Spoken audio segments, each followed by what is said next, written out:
Hivi ndivyo hadithi ya mafanikio huandikwa. Ni msemo ambao napenda sana kuutumia kwa sababu kila ninachokipitia katika maisha yangu naamini ni hadithi ya mafanikio yangu ambayo nakwenda kuiandika.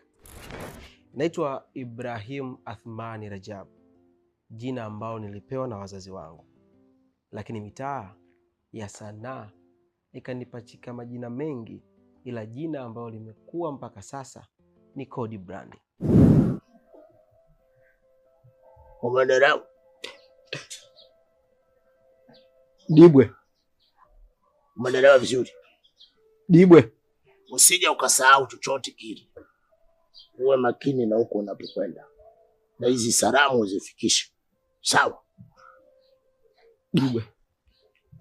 Fanya hivyo. Leo nahitaji kukupitisha katika ile safari ambayo hadithi ya mafanikio yangu huandikwa kila kukicha. Ilianza vipi na ilikuwaje? Niko hapa kuweza kukwambia kitu ambacho hujawahi kukisikia kunihusu mimi sehemu yoyote ile. 2014 ndio mwaka ambao mimi nimeianza sanaa katika mji ambao nimezaliwa, na maanisha mkoa wa Tanga, wilaya ya Muheza, kata ya Songa, kijiji cha Kwa Kibuyu.